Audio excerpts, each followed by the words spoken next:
ನಮಸ್ಕಾರ ಎಲ್ರಿಗೂ ವಿವಿಧ ರುಚಿ ಚಾನಲ್ಗೆ ಸ್ವಾಗತ.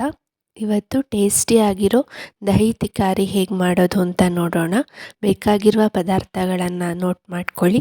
ಮೊದಲು ಬಾಣಲೆಗೆ 2ರಿಂದ 3 ಚಮಚ ಎಣ್ಣೆ, ಅದು ಕಾದ ನಂತರ ಅರ್ಧ ಚಮಚ ಸಾಸಿವೆ, ಅರ್ಧ ಚಮಚ ಜೀರಿಗೆ ಹಾಗೂ ಚಿಟಿಕೆ ಹಿಂಗು ಸೇರಿಸಿ ಒಗ್ಗರಣೆ ಚಟಪಟ ಅಂದಮೇಲೆ ಅದಕ್ಕೆ 1 ಹಸಿಮೆಣಸು, 1 ಸಣ್ಣಗೆ ಹೆಚ್ಚಿದ ಈರುಳ್ಳಿ ಹಾಕಿ ಚೆನ್ನಾಗಿ ಫ್ರೈ ಮಾಡಿ.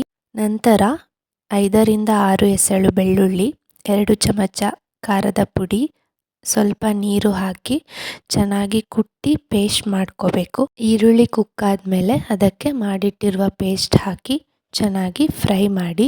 ಬೆಳ್ಳುಳ್ಳಿ ಹಸಿ ಸ್ಮೆಲ್ ಹೋದ ನಂತರ ಅದಕ್ಕೆ 1/4 ಚಮಚ ಅರಶಿನ, ರುಚಿಗೆ ತಕ್ಕಷ್ಟು ಉಪ್ಪು ಹಾಕಿ ಮಿಕ್ಸ್ ಮಾಡಿ ಸ್ಟವ್ ಆಫ್ ಮಾಡಿ.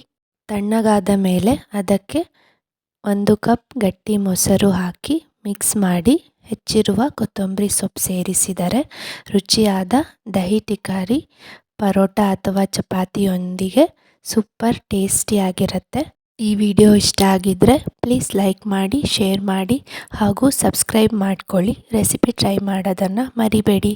Thanks for watching.